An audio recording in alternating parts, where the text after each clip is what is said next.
The letter came on a blistering Texas morning, edges curled from the heat.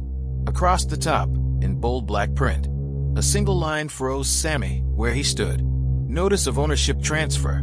According to the homeowners association next door, the 1,500 acres his family had worked for nearly a century were no longer his. No meeting, no handshake, just paper, and the threat of bulldozers waiting beyond the mesquite trees. Sammy tightened his grip on the envelope, the sweat on his palms mixing with a slow burn of disbelief. This wasn't a clerical error. It was a challenge. And if the HOA thought a black rancher would quietly surrender his family's legacy, they were about to learn how wrong paperwork could be. Long before the notice arrived, the land already carried a heartbeat. Sammy's grandparents had carved this ranch out of stubborn Texas soil in the late 1920s, a time when owning land, especially for a black family, was more than a purchase. It was defiance. They scraped together savings from odd jobs, hauled cedar posts by hand, and built a modest wooden house that still stands like a sentinel at the property's edge. Every fence post, every grazing pasture, every weather-scarred barn beam tells a story of survival. Sammy grew up inside those stories. As a boy, he learned to mend barbed wire before he could properly spell his name, riding beside his father at dawn to check the herd. Summer nights were spent under endless stars, listening to his grandmother recount the family's fight to keep the ranch through droughts, bank threats, and decades of quiet prejudice. To outsiders, it might look like empty acres of scrub and grass.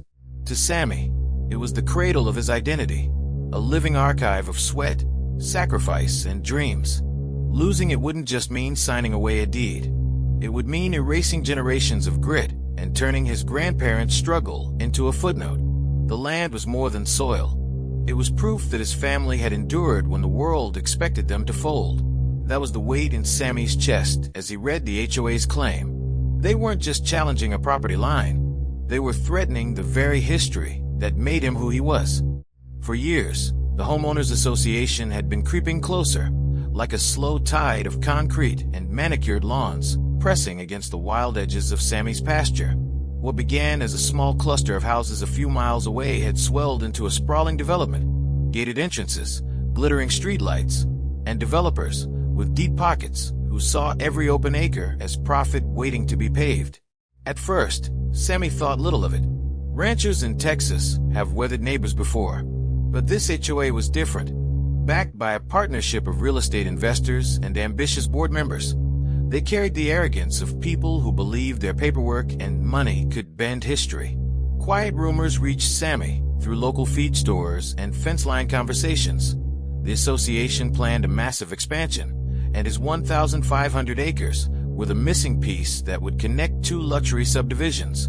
The first letter arrived wrapped in polite legal jargon, an invitation to join the association and harmonize property use. When Sammy ignored it, a second notice came. This one heavier with threats of code violations and fines for neglected land. Language carefully crafted to sound neutral while hinting that his traditional ranching life was somehow illegitimate. Soon the pressure escalated. Anonymous complaints about dust from his gravel road, surprise visits from county inspectors, offers from developers disguised as friendly advice. Sell now before you lose everything. Each envelope, each knock at the gate, carried the same unspoken message. You don't belong here. Sammy felt the weight of more than just legal intimidation. As a black rancher in a region with a long memory of exclusion, he recognized the pattern. Smiling faces in daylight, paperwork at night, all designed to push him out without ever saying why. Neighbors whispered support but avoided taking sides. Friends warned him that fighting a well-funded HOA was a losing battle. Yet every tactic only sharpened Sammy's resolve. The land wasn't just pasture. It was proof of his family's right to exist on their own terms. And if the HOA thought a stack of legal papers could erase nearly a century of grit, they were about to meet a man who understood both the soil beneath his boots and the law that protected it. Night after night, Sammy sat at the worn oak table his grandfather once used to tally cattle sales. Letters from the HOA spread out like a deck of loaded cards. Each envelope carried a new demand: more fees, more threats, more deadlines. Sleep came in restless fragments. He would drift off for an hour, then jolt awake at the creak of the windmill outside, mind racing through legal terms he barely understood. Money bled from every corner of his life. What should have gone to feed, fencing, and the upcoming calf season now paid for consultations with attorneys and land survey specialists. Some lawyers wouldn't even take the case, warning that the HOA's legal team was notorious for grinding opponents down until they simply gave up. The few who agreed required retainer fees that could swallow an entire year's ranch profits. Friends noticed the change. Sammy, once quick with a laugh at Sunday cookouts, grew quieter. Calls went unanswered. His sister drove in from Dallas and found him hunched over paperwork, a half-eaten plate of beans cold beside his elbow. "You can't fight everyone, Sam," she said gently. "Maybe it's time to sell before they ruin you." He wanted to answer, but the lump in his throat refused to loosen. In darker moments, doubt crept in like a slow leak. What if the HOA really could seize the property? What if his grandparents' dream ended with a sheriff's notice and a padlocked gate? He imagined the family house bulldozed into a sterile cul-de-sac, the mesquite trees replaced by streetlights named after flowers that never grew there. The vision made his stomach tighten until he had to step outside for air. Yet beneath the fear, a stubborn ember refused to die. He remembered his grandmother's voice, calm but unyielding, when banks threatened foreclosure during the drought of '58. "The land doesn't scare easy, and neither do we." Sammy repeated those words like a prayer while checking fences at dawn, boots wet with dew. The fight was already costing him sleep, money, and the easy rhythm of ranch life. But surrender would cost something far greater, the proof that his family struggle had meaning. As the sun broke over the pasture, casting long shadows across the grass, Sammy tightened the brim of his hat. The HOA could drown him in paperwork, but they couldn't dictate his resolve. Somewhere inside the chaos lay a way to protect what was his. He just had to find it.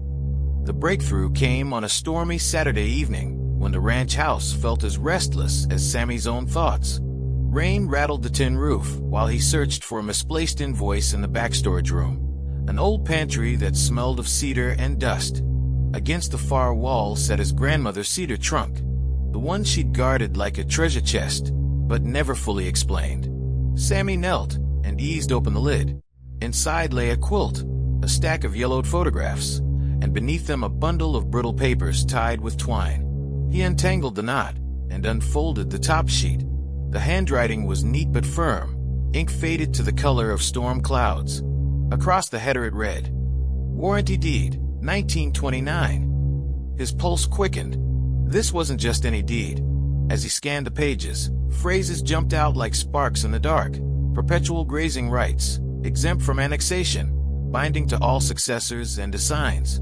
A handwritten addendum, notarized decades earlier, explicitly stated that the property could never be absorbed by a subdivision or homeowners association without the written consent of the original family line. Sammy gripped the paper, heart pounding loud enough to drown the rain. His grandmother must have anticipated future threats, preserving the very clause that now stood between the HOA and victory. For hours he cross-checked the language, pacing the room while rainwater tapped the windows like a metronome. Could this dusty document really outmuscle a team of high-priced attorneys? Every line he reread felt like a lifeline tossed across generations, proof that his grandparents had fought their battles not only with sweat, but with foresight. By midnight he'd scanned the pages, made multiple copies, and emailed them to his lawyer with a single sentence. "I think we just found our answer." The reply came within minutes, rare for a weekend. "Sammy, this is bigger than we hoped. They don't have a case if this holds." For the first time in months, a deep breath filled his chest without the weight of dread. The fight was far from over, but now he held something stronger than determination. He held the law itself, signed and sealed by the very ancestors the HOA had underestimated. As dawn broke over the soaked pastures, Sammy stood on his porch clutching the deed. The storm had passed, leaving the air sharp and clean. At last, he wasn't just defending his land. He was armed to reclaim it. The hearing room smelled faintly of varnish and nerves.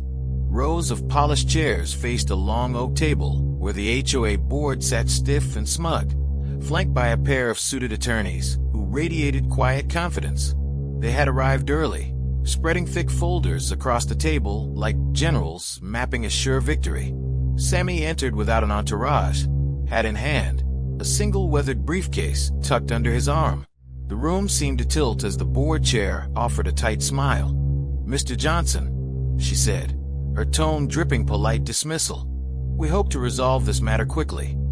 Their lawyer began the assault with a voice like sandpaper, page after page of legal jargon, claims of unpaid fees, obscure municipal codes.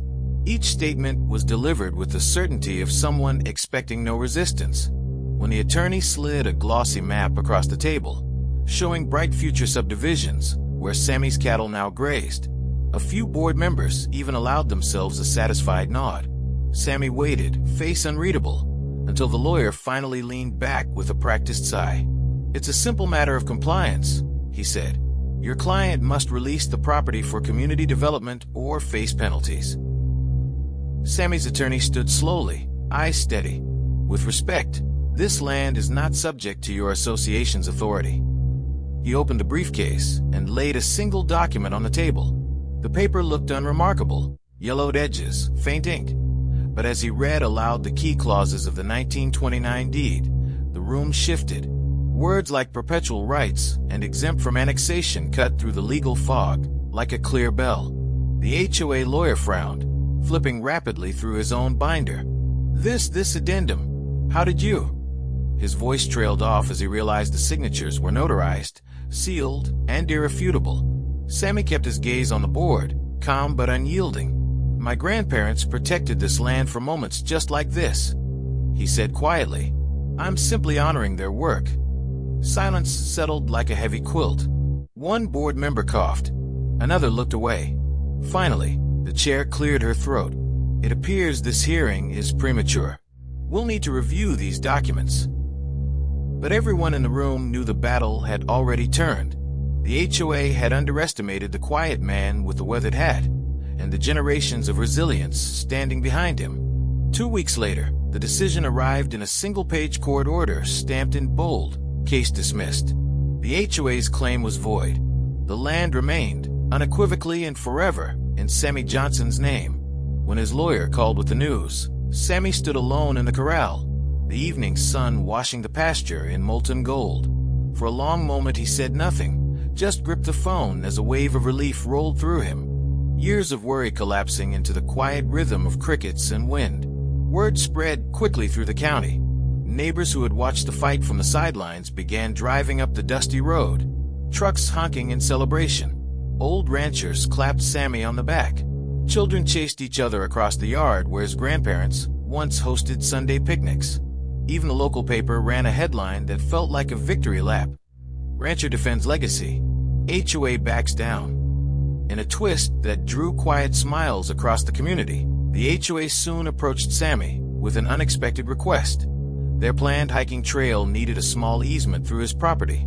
If they wanted access, they would have to pay rent to the very man they tried to evict. Sammy agreed, but on his terms. The rent would go toward scholarships for local kids dreaming of agricultural careers, a living tribute to the family that had taught him to fight for more than himself. That night, under the same stars his grandmother once admired, Sammy walked the fence line with a steady heart. The land was safe, the legacy intact. He whispered a quiet thank you to the soil beneath his boots and to the generations whose courage still lived in every acre. Sammy leaned on the porch rail, the sunset painting gold across the land he fought to protect. "I learned you have to know your rights," he said, voice steady but soft. "This land isn't just soil and fences. It's my family story, their sweat, their dreams. And sometimes, standing tall against greed and prejudice is the only way to honor it." He gestured toward the fields, the barn, the corral where generations had toiled. Legacy isn't inherited, it's defended, nurtured, and carried forward. If you cherish what you have, you fight for it, no matter how tough the road gets. That's what resilience really looks like. Resilience isn't just surviving, it's winning with dignity, Sammy said, eyes bright with pride. Every challenge you face is an opportunity to stand taller than you thought possible. If my story inspires even one person to protect what matters, to fight with integrity, then every sleepless night was worth it. Share this story. Let others know that courage isn't loud. It's persistent, patient, and unwavering. Subscribe for more real-life journeys of people who refuse to back down. And remember, your legacy, your fight, and your dignity are yours to defend, always.